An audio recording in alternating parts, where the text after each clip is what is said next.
See, this guy Portnoy, he plays music off his phone while he goes live.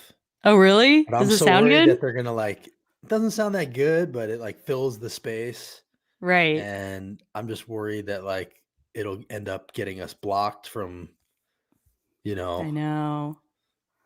But maybe we could find something that's not in that's public domain, or, there are clips, yeah, we'll look that we for use for that. podcasts and stuff. Anyway, hi everybody. Welcome back.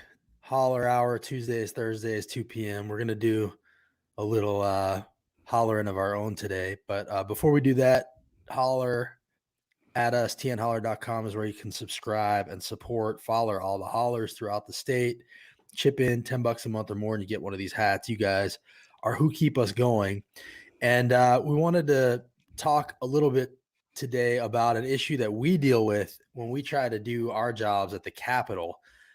Yesterday, I went up to the Capitol, and, every time I go up there, I have a little bit of an issue trying to figure out how to get in, because apparently there is a list of media and we're not on it. But sometimes it's not a problem. Other times it is. But yesterday it was a real problem. I went at 3:30 to go cover the Senate and ask them questions as they went in about why they're focusing on demonizing trans kids when we have so many other issues in this state, when that is not an issue. The trans athlete bill is not actually solving a problem in our state. And I show up at 3:30. And first I tried to go in Cordell Hull and go underneath, and they said, you can't do that. You have to go to the main building. And, usually the main building sends me down there. So I said, all right, usually they send me down to you. I'll go up there. I went up there to try to go in that entrance. And sure enough, they wouldn't let me in. And I said, are other media allowed in there? They said, yes. I said, just not us.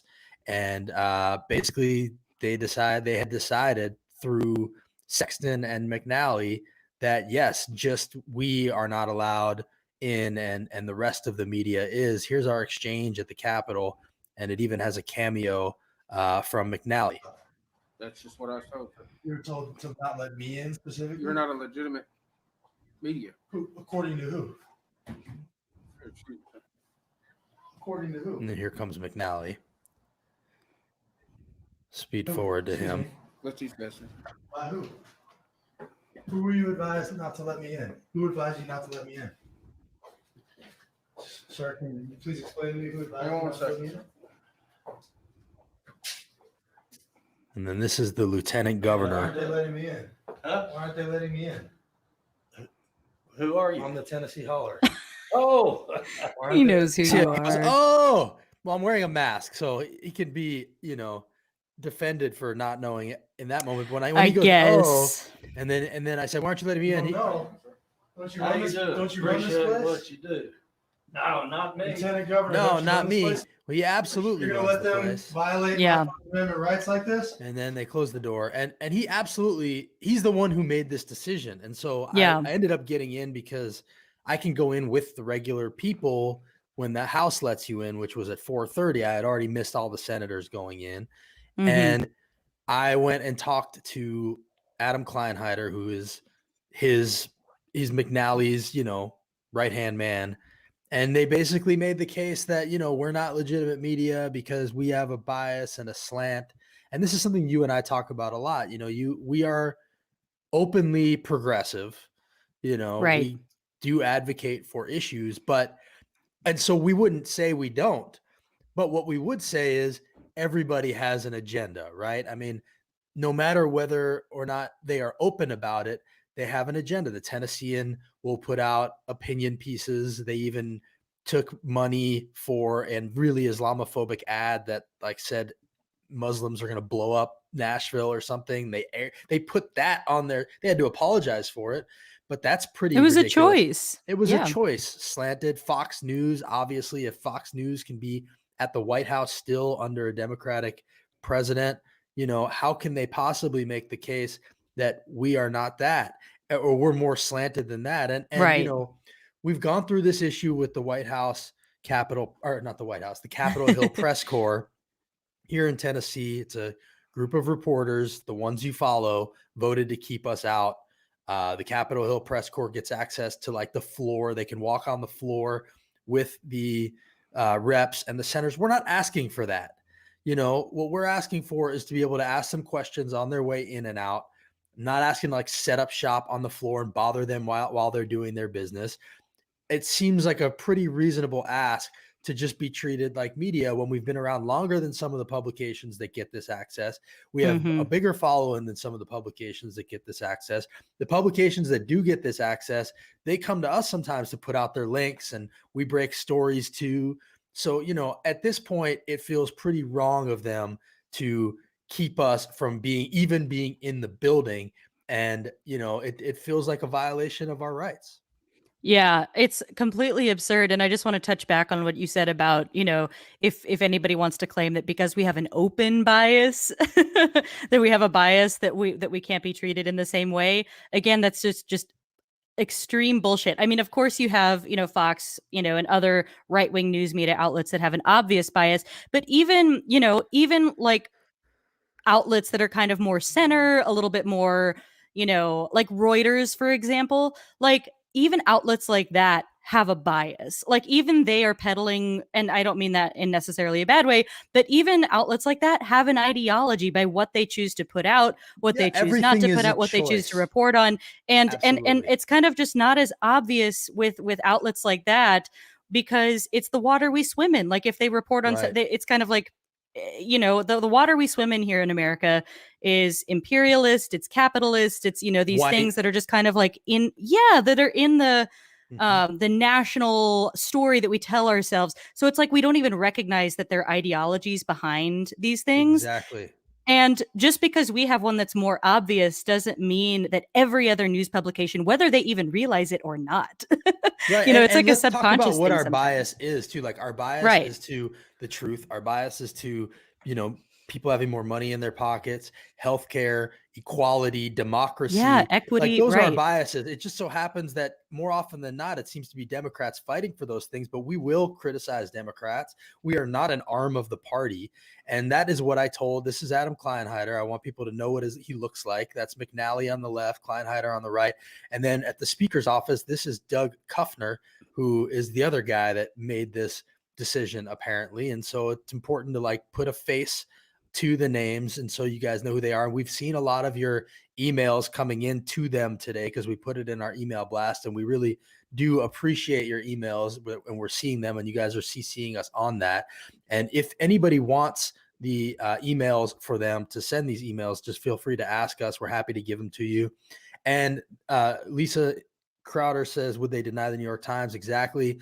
And the other thing that comes up is Kleinheider said this, and also the Capitol Hill Press Corps said this. It's like, if we let you in, we have to let the Tennessee Star in. And to which I say, do it. Let them in. Like, why would you not? First of all, they're in there already. Like the Tennessee Star does not have issues getting access to this Tennessee Republican supermajority. They were probably inside the building in that moment anyway, if they wanted to be. But even if they weren't, like they should be. Just because they are like, if they're not fueling an insurrection, which I would say is a different kettle of fish. Like if they are just telling the conservative point of view, the Democrats would let them in. I would fight for their right to be in there, just like I would fight for our own rights to be in there. And, people are saying, well, you should look at a lawsuit. And, I would say I would join forces with the Star to make this point. I agree with them about absolutely nothing almost, but about their right to like exist and like have access and ask questions, of course. And so, I just think these points that are being made to us, and the process, by the way, the process is so unclear. There is no written word anywhere that says to be media in Tennessee or to get access, you need to fit these parameters or have existed for X amount of time, have X amount of following. None of that exists. So this is simply just the Capitol Hill Press Corps and Speaker Sexton and Lieutenant Governor McNally making a decision that the holler doesn't count because they don't like what we have to say. And we don't lie. We may not tell the version of the truth that they like, or their lies. We may not just right tell that they believe. We don't tell their propaganda. propaganda. Their propaganda, right.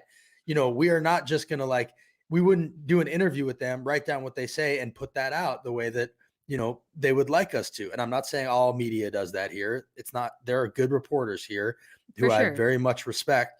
But, if we did that, we would have access. It's that we don't do that they have decided, we're not giving them access. We're keeping them out. And yesterday we have managed to do our jobs despite this. I've been dealing with this for a long time. Yesterday, I couldn't do my job. And that's why I'm speaking out right now.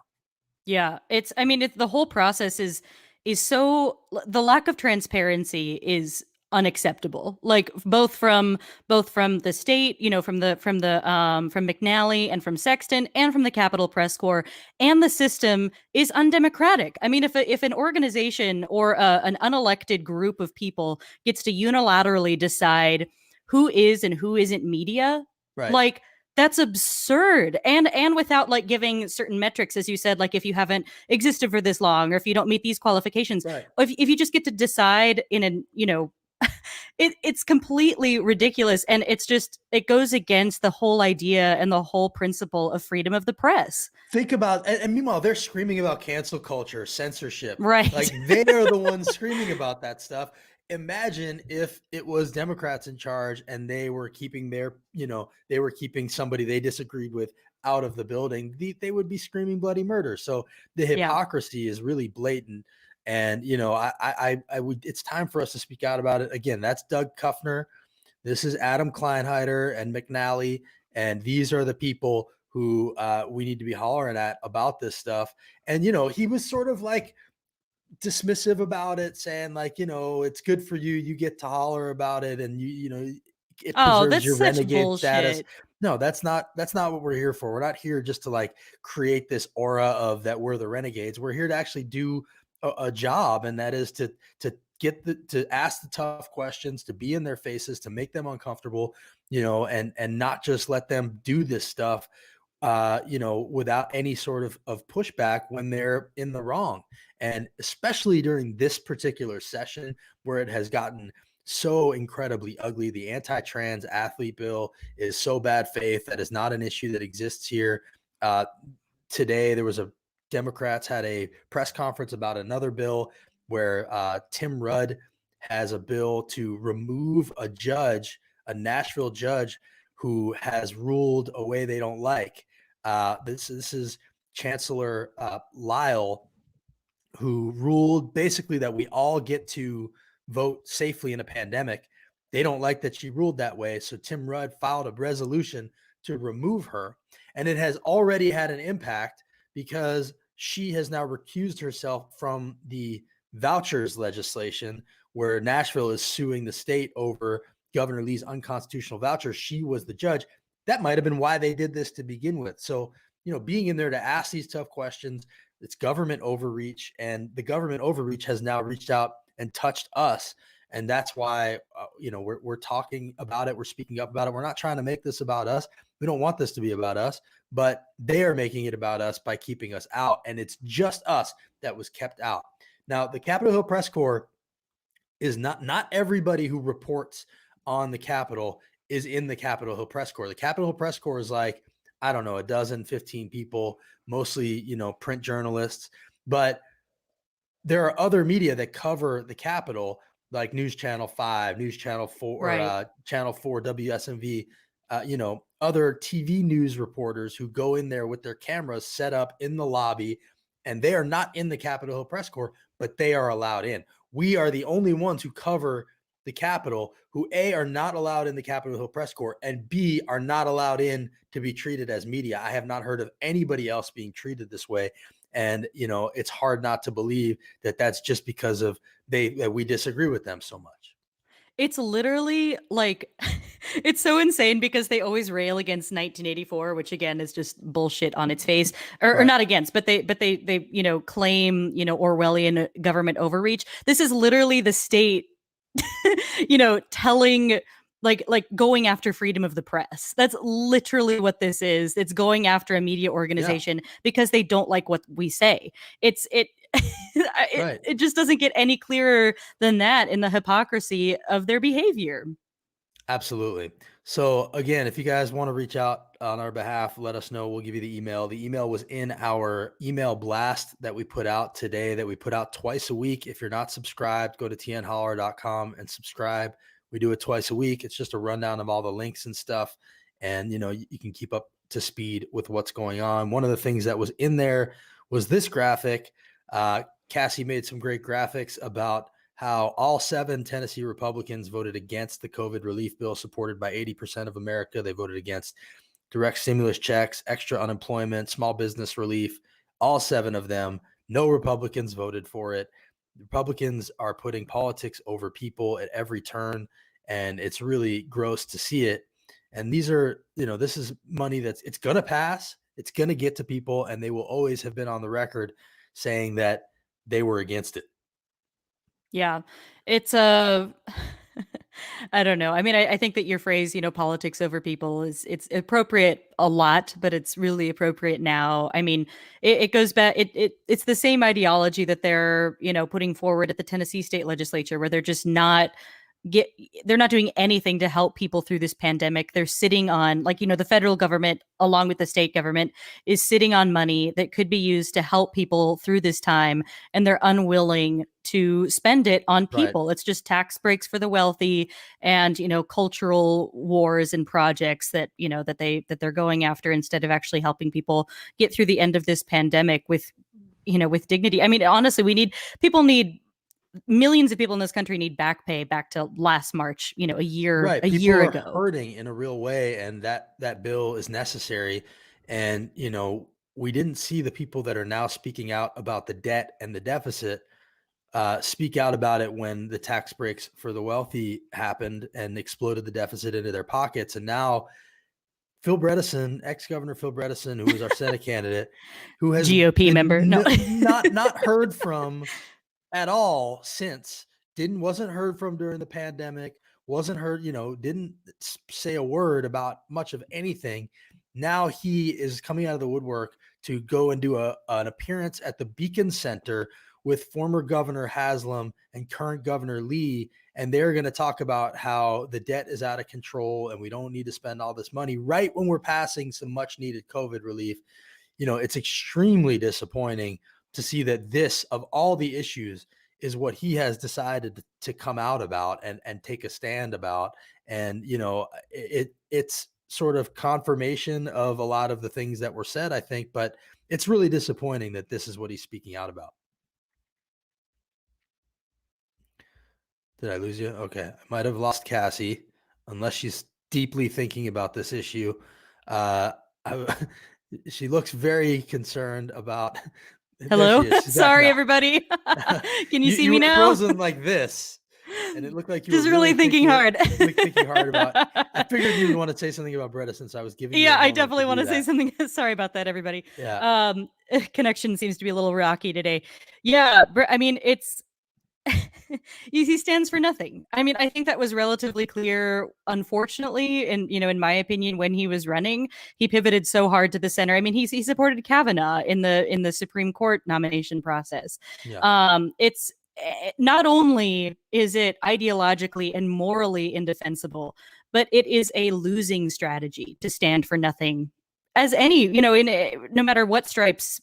No matter what ideology you're coming from, but as a progressive, as someone who wants to see people fighting for equity and justice, and as you said at the beginning, like equal wages, all the things that we fight for here at the Holler, like it's just I don't know. It's abysmal. Like the fact that he came, that this is the thing that he decides to like comment on. It's really disappointing. It's sick. It's really sick. I know through the entire pandemic, through a pandemic, like this is there were it. So many other things to speak out about, and this is the one. You know, it's tough. It's tough to swallow. A couple other clips before we get you guys out of here. Speaking of equity, this was a clip that we just posted. Sometimes, you know, there are a lot of ugly moments in the Tennessee legislature. A lot of times where their ideology is tough to understand. Sometimes, though, it's very easy to understand. Sometimes they just come right out and say it. And today or yesterday at a budget hearing, uh, the Department of Human Resources was talking about their budget, and they had asked for 2 more positions in the diversity and inclusion office. And this was Representative Jerry Sexton asking them about it. And you know, sometimes they just pull the mask or the hood right off. And this was one of those times. This is a pretty jaw-dropping exchange right here. 2 people combined are going to split that salary. Yes, sir. To teach people what this diversity and equity and inclusion is not something that we need to be spending state dollars on. We're programming people to believe something that it's propaganda. And I'm totally against that. We do not need to be teaching people how to treat others. I think we know how to treat others.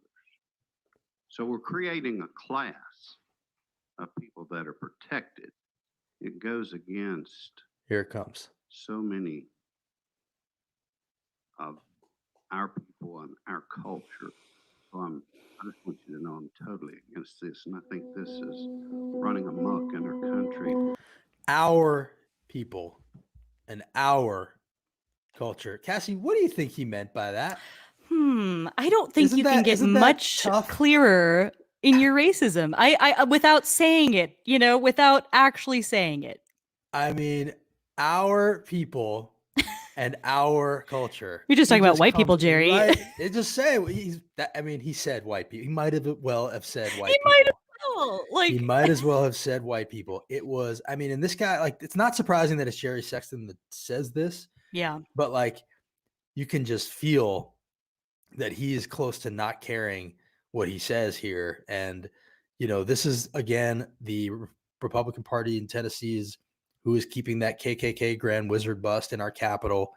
You know, there's context to all this. They're vilifying protesters, passing laws to make camping a felony to try to, you know, take away the voting rights of these protesters. They're criminalizing voter registration. You know, they have bills to make voting, to fingerprint you to make your vote count. They tried to had a bill to throw out early voting. This is all tied together, and it's racism. It's legislated racism. You know, it would be right at home in the Jim Crow South, and it's the new Jim Crow, and it's alive and well here in Tennessee. And Jerry Sexton is the face of it, and he has no Truly. shame. He has no shame about it. He is blatant about it. You know, he's talking to a black man here and says our people and our culture. It is very clear what he's saying. The hood is off, the mask is off, and you know, we need to be very clear-eyed about who we're dealing with when we talk about the Tennessee Republicans and the Tennessee State House especially. I think that Jerry Sexton is maybe the clearest, I think, especially when it comes to issues like this on race. I mean, I don't know, maybe you'd have a differing opinion. I'd be curious to hear if you think that any of the other legislators are even more clear, because I just he continues to outdo himself on being racist, like Yep. in committee. It's like it happens all the time. This is not a new thing All with the Jerry time. Sexton. Fried chicken jokes.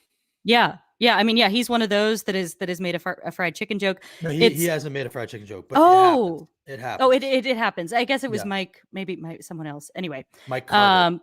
Mike Carter was one of the ones. Anyway, but Jerry said there are many other instances, and we have videos, you know, going back of him making racist comments ad nauseum. And this, you know, these are the people that are writing legislation that affect, you know, everybody's lives here in Tennessee, and it's Yep. just. It has real world impacts. Like these views translate into legislation every day, and he's just upholding white supremacy, and he all but says it right here in this clip. Absolutely. He says it. Yeah, I mean, just I without don't saying even want to white, say like he all but says he's it. Like he says yeah, it. Like what else is he talking about? Like give me the nothing, most nothing. generous reading of that comment. What's the most like there's no other way to look at it, right? I mean, Yeah, I'd love to our hear people, someone explain he's it talking about it otherwise. in, in opposition to diversity, our people, our culture, he's talking about white people. Of course. And he's saying that he's offended that, you know, society is making an intentional effort to become more diverse. And he thinks that's not the state's role, that's not society's role, but when it comes to all the other things that he wants it to do, like, force women to carry a baby to term or outlaw marijuana or whatever it is, there it's the state's role. But actually creating a more inclusive, diverse society, he that it's overstepping. So, it's a me attitude, it's white supremacy, it's all of those things. And again, Jerry Sexton, he's maybe the most blatant about it of all of, they're all pretty blatant. They're all pretty True. blatant about it. True. But Jerry Sexton seems to be maybe the most willing to just come out and say this stuff. One of the ones that jumps out at me is when I asked him about Rep. David Byrd, who apologized on tape to one of 3 women who accused him of sexually abusing them when they were in high school as his high school basketball players. And Jerry Sexton said, "We all make mistakes." So, this is who Jerry Sexton is. Unconscionable. He's, yes, completely unconscionable. He is, the face of white supremacy. And, it's really important that, again, we pull these moments out. This happened yesterday, heard about it, went back and looked, and I just couldn't believe what I was seeing because, you think he's going to walk up to it and not do it, but he did it. He walked up to it and he just did it. And he has no shame. No, I mean, of None. course. None. And until the people that live in these areas start to have some shame about it. I mean, it's one thing to want a good old boy. It's another thing to want a racist, like open racist. There are a couple guys who got voted out and replaced, like Van Huss, for Right. instance. It seems like it's time for Jerry Sexton to get Van Hussed. But I don't know if that's going to happen anytime soon. Come on, He's also Bean a Station. pastor, by the way. Pastor Jerry Sexton. Well, I think that show, like in his own, I'm not, this is of course not speaking for all religious people, because my God, Jerry Sexton does not speak for He's the one who's trying to make the Bible the state book, by the way. Yes, it's that brand of religiosity. But I think it really shows through this sort of, like, he thinks, through his mind, he has this sort of like his own version of like moral clarity, like behind all of this. Like he truly, there are Republicans that like don't deeply believe everything that they say. Like they're just like wanting to like, kind of keep things the way they are because they're benefiting from it. And he wants that as well. But he has this deep moral, like in his own mind, like, I don't know, guiding force of like, no, I am right about this. I feel morally righteous. Well, he has Reagan has it. But he has it in a way that's like, it's got this sort of deep like religiosity to it that I think that someone like Glenn Cassida doesn't have that same this is thing. kind of like, I think you might be right, and a lot of people would agree with you, but I actually do believe that we are a theocracy, and that a lot of what for sure, I agree with that, where they're coming from is grounded in their, Christian nationalism or whatever it is. Not all of them, but I agree with that. But I think some of them are more like Paul Ryan, I don't know. I don't know how many Paul Ryans we even have in Tennessee. Like there are, you might be right. You might be right. Like, yes, I get that there are Republicans like that throughout the country, but here in Tennessee, like these guys all seem to be on one specific page. And, it's a scary page that it seems they feel, again, you're right. Like they feel justified, and where is that justification coming from? And, I worry about that. And so, it's just important that people understand what these guys are about, the things that they say. This is all the time. Meanwhile, at the federal level, and, this is another part of all of this, we posted this pretty early on, even before it was kind of a confirmed thing, but at CPAC, the stage was shaped like something called an Odal rune, which is a symbol, a Viking symbol used by Nazis on their uniform. That's a real picture of a Nazi uniform up above. And, there it is. That's the CPAC stage. The Odell Rune became a thing. Eventually, the Hyatt put out a couple statements being like, we didn't know until the conference had already started. And then Could you have not guessed that sort that of would happen? right, with but then sort of CPAC? justifying like, okay, but you knew when it started and then you did Yeah. nothing. Like you let it keep going. So, the Hyatt is definitely not justified in their actions here. They're But complicit for sure. I mean, you cannot convince me this is not on purpose.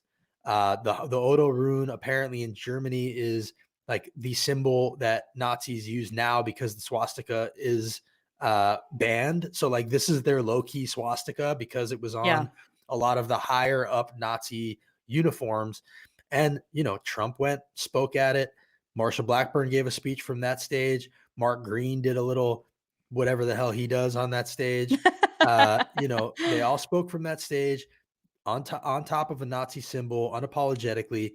And, it's just too many coincidences. They also had a red triangle, a Nazi red triangle on their ads when the Trump campaign was running. These things are not coincidences. There are no coincidences. It's And again, exact. they should have kicked them out in the street. Susan says, I completely agree with you. And, it's just the thread here is like, it's really important that we're clear eyed about what we're up against.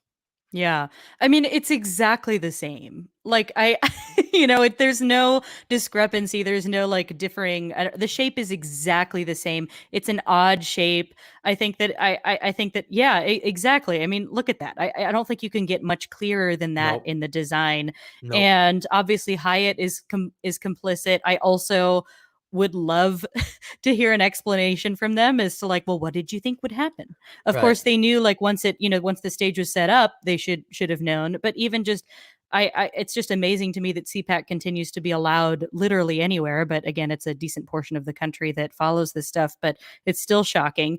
And they're 100% complicit in this, as is, of course, everyone that went up onto that stage, which include many people from Mark Green, folks from Tennessee, and then folks on the federal level. I mean, it's just but the thing it's is, completely disgusting. These people hide so much that like they're not going to get asked about it. By the time Marsha Blackburn shows up anywhere where there's a reporter that's not Fox News, this will be a month. No one sees her. Like no one sees her. She hasn't done a town hall since February of 2017, literally. When she was when she was in the House. When she was in the House before, like when I ran against her, like back then, she hasn't done an in-person town hall. She does these things where your phone rings unannounced. If you happen to pick it up, they'll loop you in to a town hall where they screen the questions, and you'll get to hear her answer a couple of screen questions on your phone. And if you miss it, you miss it. Those are her town halls. It's the same. She has not done a town hall in 4 years. So nobody's going to ask her about this. I'll ask her if we remember. Like we may even forget by the time. But there's so much. It's like a fire hose. Like she doesn't get that question right away, Exactly. Mark Green too. Like, where is he? Where's his next town hall? Bill Haggerty didn't debate. So these people are hiding because they know they're gross. And they don't want to face they don't want to face us. They don't want to face reporters. And this is what we're dealing with. As a final thing, since it passed yesterday, I just want to show a clip that Cassie pulled. This is from the anti-trans athlete bill, and Joey Hensley, who, boy, do we have something to tell you about Joey, but we haven't said it. And we're, pat on our back for that. I know he's disgusting. He is one of the worst people. As disgusting as Joey Hensley is, he's more disgusting than you even know. And we just haven't told you why yet because we're trying to be good people. But this was a interaction he had with Senator Heidi Campbell that really kind of tells you all you need to know about the anti-trans athlete bill. Thank you, Mr. Speaker. Did the sponsor speak to any trans people about this legislation and the impact it has on them? Senator Hensley. Thank you, Mr. Speaker. No, I have not. And that's pretty much all you need to know about Joey Hensley, about the way that they go about designing their legislation, the way they go about legislating, how little they care about entire communities in our country and state, to not even ask. And by the way, he has access to not even ask a trans person about this bill is unconscionable. And, it's a real testament to their lack of empathy and the lack of empathy that underlies and undergirds their platform and the legislation that they introduce every single day, especially here in Tennessee. Yeah, it's fundamentally dehumanizing because it's just very clear by, by him both not asking and by them just drafting this legislation in the first place that they don't see trans people as people or as people worth, including in their considerations when drafting legislation. I mean, the same goes for pretty much every marginalized community when it comes to the Republican Party, but especially trans people. Earlier in that, before Senator Campbell asked that question, she talked about how, this is they're singling out, and Senator Yarbrough talked about this as well. This is our most vulnerable population. Like, that's unquestionable. It's tragic. I mean, the suicide rates for the trans community is really high, and there are just so many statistics about, because of the way that society treats them and maligns them, they just end up having a worse time. And this is Republicans just making it even harder for them, separating them even more from the rest of the population. And this, beyond the moral indefensible nature of this legislation, it's also likely unconstitutional and will almost definitely get held up in court. And we could lose Title IX funding as well, because of this bill. Title IX funding goes to Billions of dollars. athletics, women's athletics. Right. And they claim, just one more thing. They claim to be standing up for women. They claim to be, they invoke feminism, the audacity of invoking feminism when putting this forward while willfully ignoring that trans women are women. Mm-hmm. Indefensible. Yes, it's indefensible. It's bullying. Like, this legislation is bullying. These guys are bullies. I think that's what gets me up in the morning, every morning, is that I know that we are standing up to bullies, and that's what these guys are. That's what this is. And it's truly ugly, and it's nonstop. There's a whole slate of hate. There are more bills to worry about: the open carry or permitless carry, criminalizing gender affirming care, the school to prison pipeline bill. There's a lot. So, follow the Holler, follow us, keep in touch with us, ask us if you have any questions. We're here for that. We want to help you sort of understand the fire hose of nonsense that comes out of the Capitol and know where to point your energy. And, because together we can all make more of a difference. And, that's what we try to be here for. And, I guess that's what keeps us out of the Capitol, is that we actually try to accomplish something here at the Holler. And, that seems to rub people the wrong way. And again, if you want to stick up for us, let us know. We'll give you their emails, and you can email on our behalf. We're here Tuesdays and Thursdays, 2 p.m. Join us again on Thursday, and follow all the Hollers. All right. See y'all.